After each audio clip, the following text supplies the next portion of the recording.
Pagi ini saya akan sharing mengajar firman tentang alami Kristus yang di dalam kita. Karena saya pikir penting pelajaran ini kembali saya angkat kepada saudara untuk di awal tahun 2022 ini kita benar-benar menghidupi ini. Mengalami Kristus itu bekerja di dalam kita. Kristus itu betul-betul bergerak di dalam kita, memanifestasikan perkara-perkara yang hebat gitu ya. Coba kita belajar lewat ayat ini, sama-sama buka dengan saya dalam Kolose pasal 1 ayat 25 sampai dengan 29 kita baca ya. Kolose pasal 1 25 ayatnya sampai 29. Saya baca ayat 25 gitu ya, saudara 26 nanti 29-nya sama-sama kita baca. Saya baca 25. Kalau salah satu begini kata firman Allah, aku telah menjadi pelayan jemaat sesuai dengan tugas yang dipercayakan Allah kepadaku untuk meneruskan firman-Nya dengan sepenuhnya kepada kamu. 26 teruskan. Yaitu rahasia yang tersembunyi dari abad ke abad dan dari turunan ke turunan, tetapi yang sekarang dinyatakan kepada orang-orang kudus-Nya. Ayat 27, kepada mereka Allah mau memberitahukan betapa kaya dan mulianya rahasia itu di antara bangsa-bangsa lain. Yaitu Kristus ada di tengah-tengah kamu, Kristus yang adalah pengharapan akan kemuliaan. Ayat 28. Dialah yang kami beritakan apabila tiap-tiap orang kami nasihati dan tiap-tiap orang kami ajari dalam segala hikmat untuk memimpin tiap-tiap orang kepada kesempurnaan dalam Kristus. Ayat 29 sama-sama kita baca 1, 2, dan 3.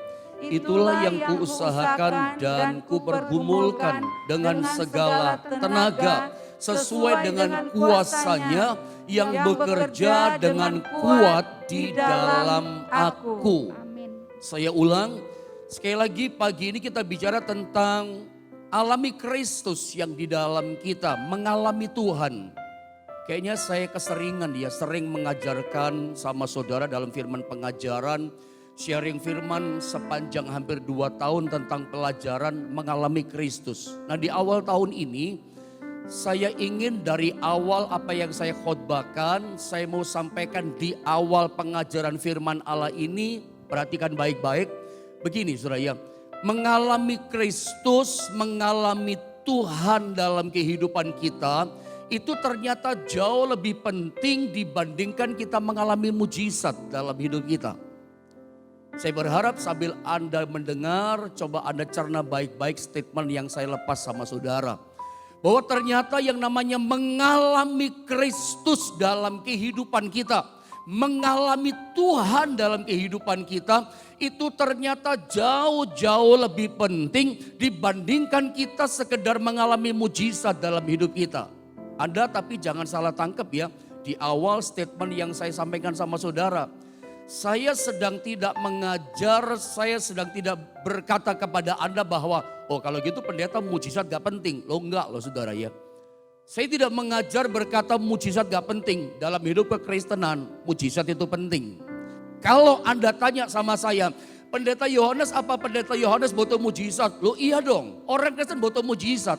Kalau ada orang Kristen, saya ulang-ulang berkata kepada saudara. Dia berkata begini, kalau saya itu hanya percaya Yesus sebagai Tuhan dan Juru Selamat. Kalau mujizat mah enggak. Saya mau kasih tahu. Orang Kristen yang cuma percaya Yesus sebagai Tuhan. Tetapi dia tidak percaya pada mujizatnya. Saya mau kasih tahu. Ini orang Kristen yang lemah imannya. Cari-cari alasan gitu loh. Ini orang-orang Kristen yang sebetulnya dia tidak berdiri kokoh teguh di atas kebenaran firman dan iman yang teguh kepada Tuhan. Sebab memang tidak bisa dipungkiri. Kita nggak usah memungkiri, kita tidak usah beradu argumen di sini. Sebab di dalam Alkitab ada memang begitu banyak ayat-ayat yang mengajar kepada kita. Ada begitu banyak bertaburan kayak bintang banyak dalam Alkitab. Ayat yang mengajarkan di dalam Yesus ada mujizat. Yesus bisa kerjakan mujizat dalam hidupmu pagi ini. Kalau engkau butuh mujizat, Tuhan bisa buat. Tuhan bisa selesaikan segala kesukaran kita. Masalah-masalah kita yang berat dengan mujizatnya. Saya tidak berkata kita nggak butuh mujizat. Saya tidak bilang mujizat tidak penting. Mujizat penting bagi hidup orang Kristen. Karena kadang-kadang orang terima mujizat, bangkit imannya, bisa begitu. Saya nggak bilang mujizat nggak penting, mujizat penting. Tetapi yang saya mau sampaikan pada saudara pagi ini, ada sesuatu begitu ya. Saya mau mengajak lewat pengajaran firman Allah pagi ini, membawa Anda menyelam lebih dalam. Untuk ngerti kerinduan hatinya Tuhan. Bahwa Tuhan lebih rindu Anda dan saya ngalami pribadinya dibandingkan ngalami mujizatnya. Karena begini, mengalami kalau saya katakan mengalami pribadi Tuhan, itu artinya gini, mengalami pribadinya Tuhan. Ya. Setiap kali kita dengar hamba Tuhan firman Allah berkata, alami Kristus, alami Tuhan. Itu artinya kita mengalami pribadinya Tuhan. Kita mengalami jati dirinya Tuhan, esensinya Tuhan dalam hidup kita. Dan itu berharga, itu mahal. Lebih mahal dari apapun, tak tergantikan oleh apapun, oleh harta. Enggak saudara ya. Kalau saya berkata mengalami mujizat Tuhan, itu artinya kita sedang mengalami kuasanya. Orang yang mengalami mujizat Tuhan, itu berarti dia mengalami perbuatannya Tuhan. Dia mengalami kuasanya Tuhan. Dia mengalami pertolongannya Tuhan. Atau dia mengalami berkatnya Tuhan dan segala macam. Jadi Anda nangkap ya, bicara mengalami mujizat, ya mengalami kuasanya, mengalami pertolongan. Bicara mengalami Tuhan, itu mengalami pribadinya Tuhan sendiri. Dan itu luar biasa, itu berharga dan mahal, gak bisa diganti dengan apapun. Ada orang, ini kan jarang diperhatikan oleh orang Kristen. Mungkin saudara mesti perhatikan apa yang saya katakan ini. Ini jarang kita perhatikan loh. Karena seringkali ekspektasinya orang Kristen, sasaran orang Kristen yang dikejar-kejar. Yang banyak orang Kristen tergila-gila sama Tuhan. Itu bukan pribadi Tuhannya. Apanya saya mau tanya? Mujizatnya kan? Ada banyak orang Kristen ekspektasinya kan berkatnya, kesembuhannya. Ya kita perlu, tapi bukan itu loh yang kita kejar. Ya, ada sih orang karena yang dikejar investasi mujizat, dia bisa ngalami mujizat. Tapi gini loh, orang kalau yang dikejar, dia rindukan hanya ngalami mujizat Tuhan. Saya mau kasih tahu pagi ini, yang berubah hanya keadaannya saja. Yang berubah hanya situasi kondisinya saja. Masalahnya yang berubah, dari sakit jadi sembuh dia, berubah. Dari kekurangan hidup miskin diberkati Tuhan, kondisi ekonomi status sosialnya berubah, bisa begitu. Orang ketika mengalami mujizat Tuhan, hanya keadaannya saja yang berubah, kondisinya berubah, sakit jadi sembuh, kekurangan jadi diberkati, hancur ekonomi, pailit, bangkrut, terpuruk dia ke bawah. Tuhan bangkitkan lagi, Tuhan pulihkan lagi. Itu namanya ada mengalami mujizat. Tetapi cuma ekonomi yang berubah, keadaanmu yang berubah, masalahmu yang diubah sama Tuhan. Bagaimana dengan manusiamu, pribadimu, dirimu, hidupmu berubah apa tidak? Ada banyak orang ekspektasinya hanya mujizat. Sebab itu yang berubah dalam hidupnya apa? Cuman keadaannya berubah. Ya. Masalahnya berubah, situasinya berubah, tapi jati dirinya gak berubah. Sifatnya dia gak berubah, karakternya dia gak berubah, pribadinya hidupnya gak pernah berubah. Kan cilaka kalau kekristenan hanya keadaan kita berubah, diri kita gak berubah. Masuk neraka loh saudara, binasa loh. Karena Anda mesti tahu tujuan kekristenan kita adalah sempurna serupa seperti Kristus, sepadan seperti Dia. Ya, tujuan kekristenan kita adalah kitanya yang berubah, bukan sekedar keadaan kita berubah. Saya kasih contoh di pendahuluan sama saudara, di awal khotbah pengajaran ini. Anda lihat siapa itu namanya ya, pemungut cukai, Sakius ya. Sakius itu ketika Yesus datang ke rumahnya dia, Anda tahu cerita itu, Sakius dia gak ngalami mujizat, ya kan? Setuju ya?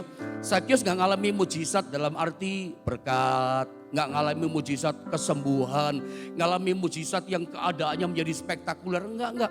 Ketika Yesus datang gak buat nyatakan kuasa mujizat itu kok. Semua yang berubah keadaan dan segala macam. Tetapi tiba-tiba ketika Yesus datang ke rumah Sakius, Orang ini gak ngalami mujizat. Tapi tiba-tiba orang ini berkata begini, Tuhan, setengah dari hartaku yang aku punya ini, aku akan berikan kepada orang miskin. Bahkan jika ada orang yang pernah aku peras dia, aku akan kembalikan 4 kali lipat. Ada orang yang kutipu dia, aku kembalikan 4 kali lipat. Itu gak ada yang nyuruh loh. Itu dalam hati bekerja roh Allah. Ya itu suka disebut sebagai kelahiran baru atau apa istilah. Tapi dia mengalami Tuhan hari itu. Dia Sakyus tidak mengalami mujizat. Tapi dia mengalami pribadi Tuhan. Tiba-tiba tabiatnya berubah. Sifatnya berubah. Orangnya Sakyus berubah. Jadi murah hati. Tadinya pelit minta ampun. Tukang peras. Dari perkataan 4 kali lipat aku kembalikan kepada orang yang kutipu dan orang pernah kuperas. Jelas kita tahu tersirat dari perkataan Sakyus. Dia itu kalau peras pajak pungut sama orang diperasnya sampai 4 kali lipat. 100 pajaknya bisa jadi 400-500 kena Sakyus. Apa gak jadi miskin itu orang. Raja tega tukang peras. Sadar dia ketika mengalami pribadi Tuhan. Itu dosa, itu jahat, itu perbuatan tercela. Sifatnya berubah, karakter pelitnya berubah. Bahkan setengah kekayaan harta yang haram itu dia balikan kepada orang miskin. Aku kembalikan, aku bagi pada mereka. Kok sadar ya dia? Kok tiba-tiba berubah? Yang berubah bukan keadaannya loh. Bukan ekonominya loh. Bukan sakit jadi sembuh. Bukan kondisi hidupnya berubah. Pribadinya berubah. Hidupnya berubah. Sifatnya berubah. Karakternya berubah. Kenapa? Ngalami pribadi Tuhan. Dari awal pengajaran firman Allah ini saya mau sampaikan sama saudara. Mengalami pribadi Tuhan itu jauh lebih penting dibandingkan sekedar ngalami mujizat. Walaupun mujizat itu ada. Ini jarang diperhatikan orang Kristen yang dikejar itu. Nanti kemudian pasti kita ngalami itu. Saya sekilas membaca tadi sebelum mulai ada banyak yang mulai masuk chatting. Tolong pendeta doakan untuk penjualan batu bara saya supaya ada pembeli. Saya sempat baca tadi di Facebook kalau nggak salah. Yang sakit tolong sembuhkan. Saya yang dari mana tadi saya baca menjual 3 ruko atau berapa ruko supaya dapat pembeli. Wah hebat saudara ya, di masa-masa ini rupanya rukunya ada banyak. Ada yang dagang batu bara dan segala macam. Mujizat itu ada, tapi dimulai dulu gini. Saya akan jelaskan, alami dulu pribadinya. Justru di tahun ini yang gak ada kepastian semuanya berubah. Soal batu bara saja berubah kan kita tahu. Kayaknya gak bisa impor lagi sekarang soalnya. Ada pembatasan kan, supaya listrik gak padam kan di negeri kita. Situasi bisa berubah loh saudara ya. Gak ada jaminan kepastian semuanya baik-baik saja. Makanya di awal tahun di tanggal 10 ini. Saya mau ajarkan begini. Yang penting begini. Mujizat itu pasti mengikuti. Itu kan bonus. Tapi nomor 1 yang jauh lebih penting. Jauh lebih esensi. Jauh lebih hakiki. Hari ini, pagi ini alami pribadi Tuhan dalam hidupmu. Itu indah, itu mahal, itu berharga luar biasa. Ya. Mari kita baca dulu beberapa ayat, saya mau terangkan di sini. Anda lihat di ayat 25. Ayat 25, saya baca dulu ayat ini. Ayat 25 dikatakan begini, ya, aku telah menjadi pelayan jemaat sesuai dengan tugas yang dipercayakan Allah kepadaku, dapat mandat dari Tuhan dalam pelayanannya. Apa mandat yang Tuhan kasih kepada sang Rasul Paulus? Ini mandatnya untuk meneruskan firman-Nya dengan sepenuhnya kepadamu. Paulus dapat mandat gitu ceritanya dari Tuhan. Apa mandatnya? Meneruskan berita firman Allah sepenuhnya. Maksudnya apa berita firman sepenuhnya? Paulus gak boleh kurangin, Paulus gak boleh tambahin kualitasnya. Apa yang Tuhan katakan sepenuhnya mesti dikatakan, diberitakan. Gak boleh dikurang-kurang, dimanipulasi atau ditambah-tambah. Sepenuhnya berita firman harus disampaikan. Dan ini pun mandat dari Tuhan buat setiap kita, buat saya, buat saudara. Berita firman gak boleh dikurang. Dimanis-manisin, ditambah-tambah dengan cerita segala macam. Memang selalu dikatakan pengajaran firman yang murni ya dari ayat yang diberitakan. Bukan ini dan itu. Paulus dapat mandat seperti kita dapat mandat. Memberitakan firman sepenuhnya. Itu mandatnya. Dan dikatakan begini ayat 26. Ini menarik ayat 26 dibilang begini. Yaitu apa itu firman Tuhan sepenuhnya yang harus disampaikan oleh Paulus yang menjadi rahasia Tuhan. Yaitu rahasia yang tersembunyi, menarik, sangat menarik. Dari abad ke abad dan dari turunan ke turunan, ya tersembunyi itu saudara ya. Dari abad ke abad ratusan tahun tersembunyi. Tetapi kata Alkitab yang sekarang dinyatakan kepada orang-orang kudusnya, yang tersembunyi, yang rahasia, itu sekarang dinyatakan, sekarang dibukakan lewat pengajaran firman, disingkapkan rahasianya. Tidak ada yang rahasia lagi, firman dibukakan yang tersembunyi. Apa yang tersembunyi ratusan tahun dari turun ke turunan, itu dibuka rahasianya oleh Tuhan. Apa rahasia apa? Ternyata ini rahasianya, ayat 27. Mari sama-sama kita baca. Rahasianya di ayat 27. Kepada mereka, sama-sama baca 2-3. Kepada mereka Allah mau memberitahukan betapa kaya dan mulianya rahasia itu di antara bangsa-bangsa lain, yaitu Kristus ada di tengah-tengah kamu, Kristus yang adalah pengharapan akan kemuliaan. Kalau saya tulis, lihat statement saya di sini, perhatikan kata garis bawah, Kristus ada di tengah-tengah kamu. Ini kan rahasia yang tersembunyi dari abad ke abad, ratusan tahun, dari turunan ke turunan, gak ada orang tahu. Tiba-tiba sekarang kita tahu karena firman dibuka rahasianya. Bahwa ternyata kalimat kata, ini yang tersembunyi, Kristus itu ada di tengah-tengah kamu. Dia Immanuel, dia gak pernah tinggalkan kamu, dia menyertai kamu. Ya, dalam terjemahan New King James Version, kata Kristus ada di tengah-tengah kamu disalin dengan kata Christ in you. Kristus ada di dalam kamu. Kristus yang adalah pengharapan akan kemuliaan. Saudara, pengajaran yang dibuka rahasia ini penting buat kita. Tentang apa? Tentang begini, Kristus ada di dalam kamu. Christ in me. Kristus di dalam saya. Saya ingin berulang-ulang mengatakan ini pada saudara di awal tahun ini. Ini penting. Karena begini, ada banyak orang Kristen yang tidak menyadari, nggak mau menyadari hidup di dalam ayat ini. Masih banyak orang Kristen yang belum sadar akan kebenaran ini. Christ in me, Christ in you. Kristus di dalam kamu, Kristus di dalam saya. Dia itu adalah pengharapan akan kemuliaan. Jadi ketika kita menyadari, ketika kita mengerti, meyakini, menyadari dan mempercayai Kristus Tuhan di dalam kita, di dalam saya, Christ in me, itu gini, dia akan menjadi sumber pengharapan untuk kita apa?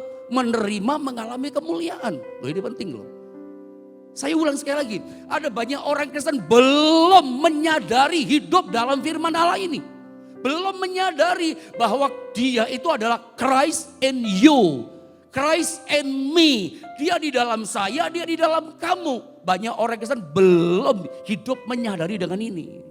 Dan saya ingin pagi ini ketika saya menyampaikan pengajaran firman Allah ini menyadarkan saudara. Sadarlah saudara. Ya, ada banyak orang belum sadar. Sekarang saudara mesti menyadari, meyakini, mempercayai Christ in you. Kristus hidup di dalam kamu. Ini penting. Sebab ketika kita hidup dengan cara mempercayai, meyakini, menyadari Kristus dalam saya, Kristus di dalamku, dia itu betul-betul menjadi sumber pengharapan. Orang Kristen harus punya pengharapan. Kalau kita anak Tuhan, orang Kristen gak punya pengharapan, ya selesai. Anda kerja udah berhasil sekarang, udah bagus posisinya, omset sudah bagus. Tetapi kalau engkau udah punya pengharapan, pengen maju lagi. Gak pengen punya pengharapan, pengen sukses lagi, ya selesai usahamu. Lihat berapa bulan ke depan, itu bisa ambruk loh usaha saudara. Gak punya pengharapan berhasil. Kalau orang sakit, mati pengharapannya. Sakit ya sudahlah, mati ya sudah, ya selesai hidupnya. Gak ada pengharapan pengen sembuh coba. Ini kan bicara mujizat kan. Tapi alami dulu, sadari dulu Kristus ada di dalam kamu.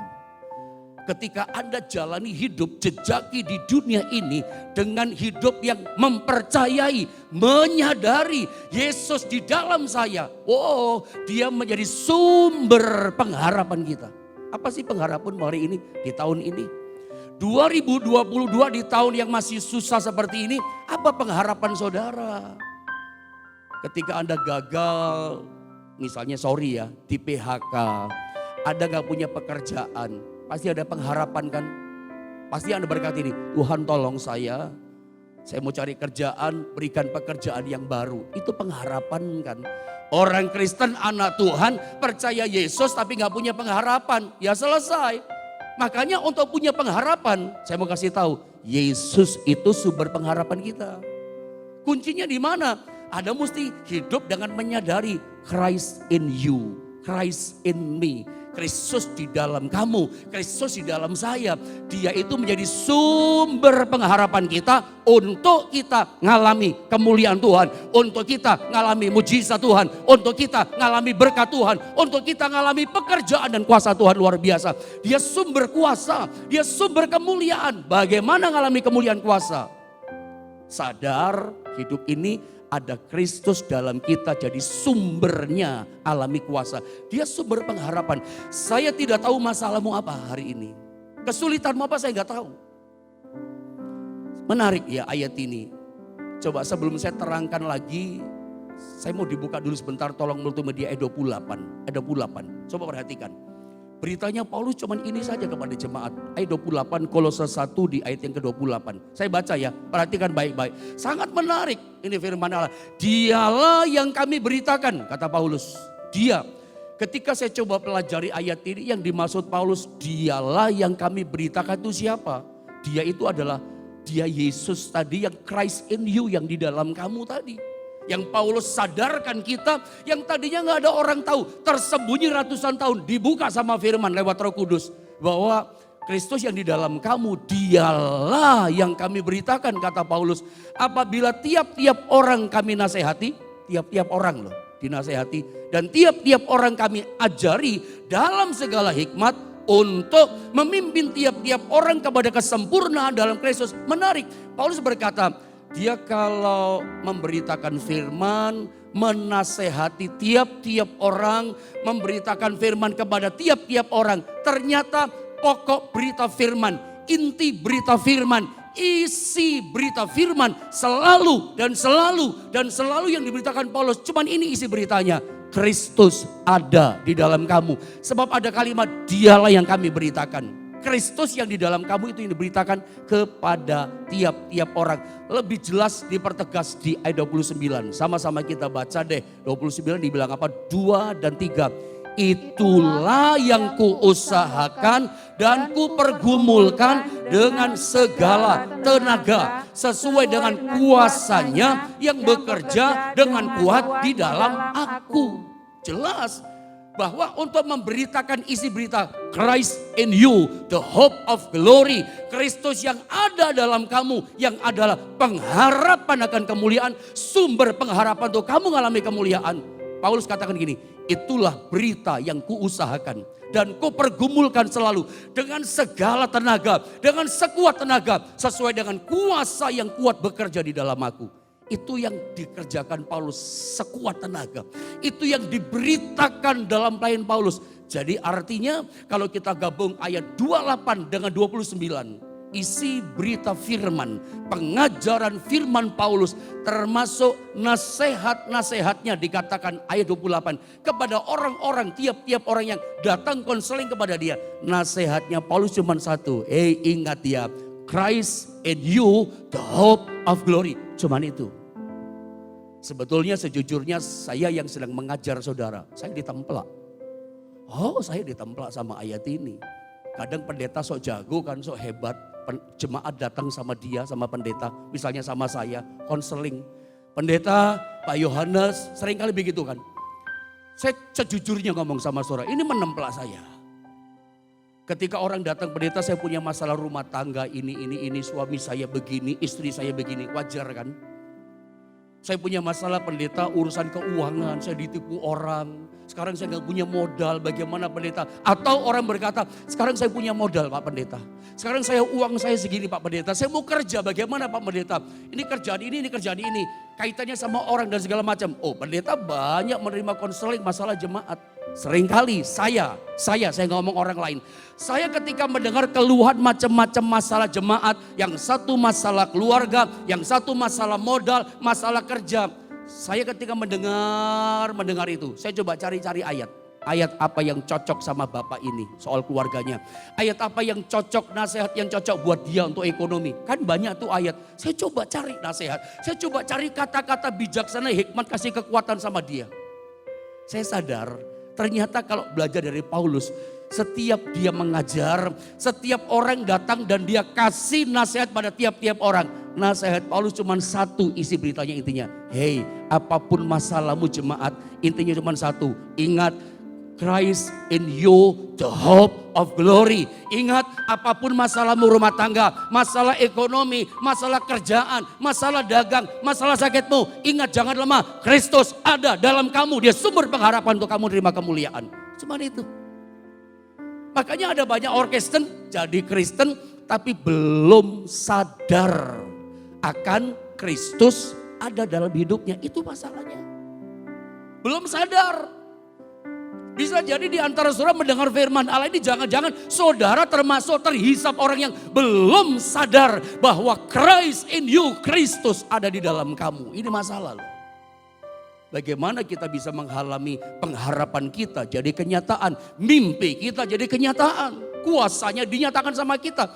Kalau kita jalani hidup kekristenan kita, ternyata kita belum menyadari bahwa Kristus, Christ in me, Kristus ada dalam saya.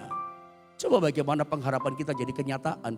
Bagaimana mujizat dinyatakan. Bagaimana sakit jadi sembuh. Bagaimana kekurangan diberkati sama Tuhan. Bagaimana? Karena kita belum menyadari Kristus dalam hidup kita. Jadi berita Paulus, makanya saya pernah ajarkan sama jemaat di Jombang. Dalam perjamuan-perjamuan kudus saya suka ajarkan. Paulus kalau dia pergi kemanapun dia melangkah. Terutama kepada jemaat di Korintus. Ketika dia pernah datang, dia berkata, aku tidak tanya apa-apa tentang keadaanmu. Seperti dia berkata, aku tidak mau tahu situasimu, keadaanmu seperti apa. Dia nggak tanya macam-macam kok. Paulus gak pernah tanya gini, rumahmu sekarang berapa? Kan kita lama gak ketemu, tapi ingat dia gak pernah bertanya gini, rumahmu sekarang berapa? Uangmu sekarang berapa? Anakmu berapa? Bagaimana keadaan kerjaanmu? Yang ditanya bukan itu. Selalu yang ditanya Paulus, yang kurindukan kutanyakan kepadamu, adakah Kristus di dalam kamu? Adakah Kristus di tengah-tengah kamu? Selalu itu beritanya. Yang ditanya selalu, adakah Kristus dalam hidupmu? Pertanyaan ini pun sama, dilepaskan kepada kita. Adakah Kristus dalam hidupmu? Kalau kau punya masalah rumah tangga hari ini, lagi semrawut rumah tanggamu, ekonomimu lagi hancur-hancuran, dagangmu lagi susah, lagi turun omsetmu. Atau kau punya masalah gini, saya lagi jual ini pendeta, belum laku-laku. Itu juga masalah kan. Saya cuma ingatkan saja, apapun masalah kesulitanmu yang kamu tidak mampu melakukannya. Saya cuma ingatkan lewat firman Allah. Ingat saudara, sadarilah kalau kau belum sadar, ada Kristus hidup di dalam kamu. Dia sumber pengharapanmu yang akan menyatakan kemuliaannya kepada saudara. Kuasanya kepada saudara. Coba lihat ayat ini dalam Filipi pasal 2 ayat 13. Filipi pasal 2 ayat 13, saya baca ya, perhatikan ayat ini. Karena Allah lah yang mengerjakan di dalam kamu baik kemauan maupun pekerjaan menurut kerelaannya. Karena Allah lah, Allah Kristus yang di dalam kita. Ya, jadi Anda mesti menyadari hari ini, meyakini, mempercayai Christ in me, Kristus ada dalam hidup saya. Ada Tuhan dalam hidup saya, ya. Kalau Anda menyadari itu dikatakan Allah Kristus itu yang mengerjakan dalam hidup kita. Baik kemauan maupun pekerjaan menurut kerelaannya. Dia yang mengerjakan dalam kita. Dia yang menolong kita. Jadi yang di dalam kita terus bergerak. Ya, dia bekerja, dia gak pernah berhenti, dia bekerja sampai hari ini. Makanya si Sakius bisa bertobat, bisa berubah karena dia bekerja. Bekerja bukan hanya merubah yang di dalam kita, tabiat kita serupa seperti Kristus. Dia juga bekerja untuk apa? Pengharapanmu jadi kenyataan dengan cepat. Karena waktu berpacu. Lihat Yohanes 16 ayat 7. Saya ingin sediakan ayatnya, saya baca dengan cepat. Namun benar yang kukatakan ini kepadamu adalah lebih berguna bagi kamu jika aku pergi, kata Yesus. Sebab jika aku tidak pergi, penghibur, itulah roh penolong, itulah roh kudus, tidak akan datang kepadamu. Tetapi jikalau aku pergi, aku akan mengutus dia, Allos Parakletos, roh penghibur, roh penolong datang kepadamu. Yesus berkata sama murid-muridnya, lebih baik aku pergi, adalah lebih berguna. Dikatakan bagi kamu jika aku pergi. Kalau Anda jadi Petrus, Anda jadi murid-murid Yesus saat itu, Anda pasti stres. Karena para murid-murid waktu itu Petrus dan kawan-kawan sangat menikmati kebersamaan bersama Yesus. Tinggal bersama Yesus itu sesuatu yang istimewa, sesuatu yang luar biasa. Mereka punya masalah, ada apa-apa datangnya sama Yesus. Yesus jadi sentral sumber jawaban masalah mereka. Ada orang minta tolong datang sama mereka, mereka bawa sama Yesus. Petrus pun kalau punya masalah, ibu mertuanya sakit demam panas tinggi, dia pun minta tolong sama Yesus. Semua urusan mereka, masalah mereka datangnya minta tolong sama Yesus. Dan Yesus jadi jawaban buat setiap masalah mereka. Semuanya Yesus, datang sama Yesus, semuanya Yesus. Nikmat, indah, luar biasa, istimewa. Tiba-tiba yang mereka menikmati tinggal bersama Yesus yang istimewa begini, selalu lihat mujizat, orang lumpuh jalan, buta melihat. Tiba-tiba Yesus berkata begini, adalah lebih berguna kalau aku pergi tinggalkan kamu naik ke sorga. Lebih berguna. Sebetulnya kenapa Yesus berkata seperti itu?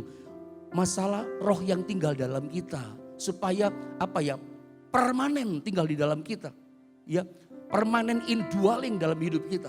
Saudara, ketika Yesus berkata seperti itu, Yesus sebagai manusia, tubuh darah daging seperti kita. Ketika dia bersama dengan murid-muridnya, berarti dia nggak ada di Galilea. Ketika Yesus bersama murid ada di Galilea, berarti dia nggak ada di Yerusalem. Karena pakai tubuh manusia.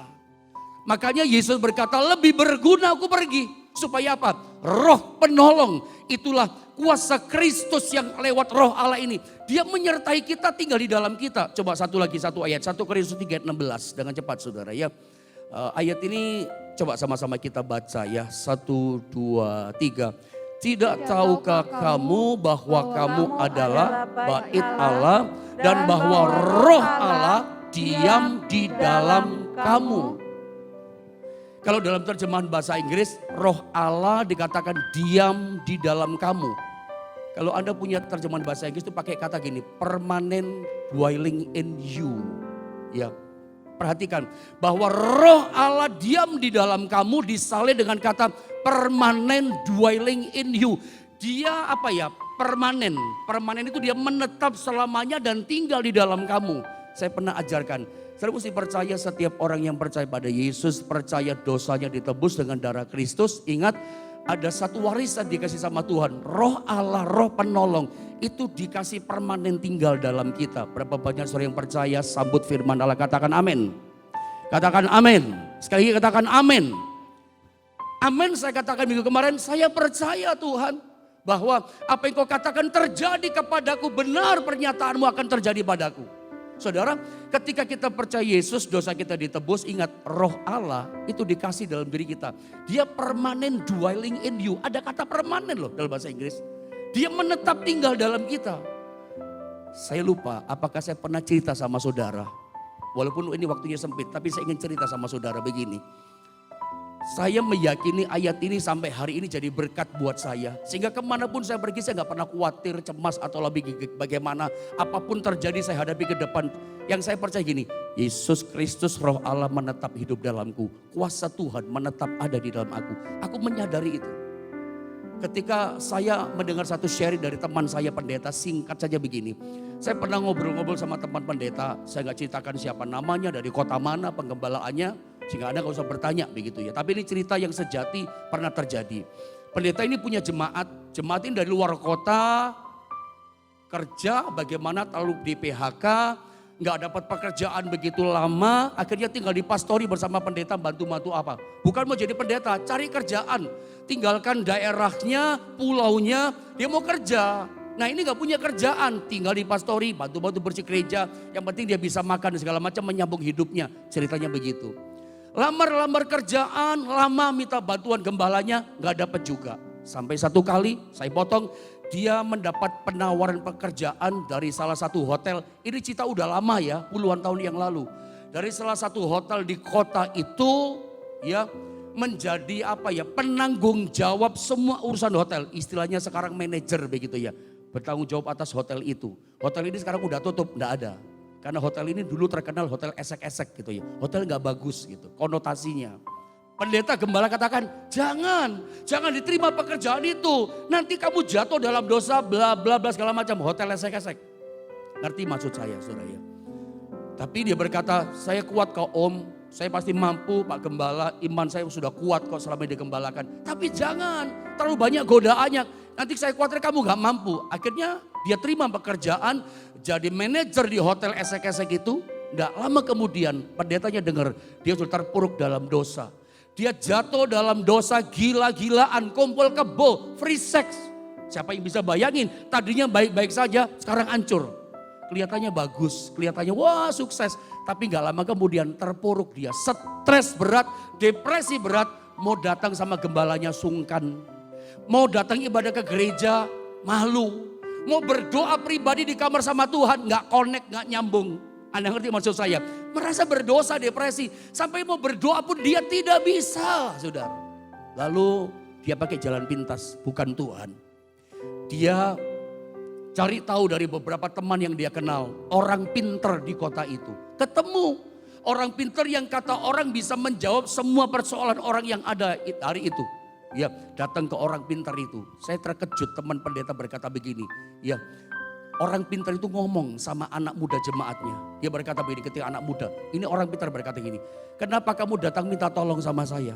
Padahal saya melihat dalam diri kamu ada kuasa yang jauh lebih besar. Saya ulang. Ini orang pintar saya ingat nyantol di otak saya nih. Saudara. Orang pintar tuh ngomong begini. Dan ini membuat saya yakin akan firman Allah. 1 Korintus 3 ayat 16 ini. Ya, permanent dwelling in you.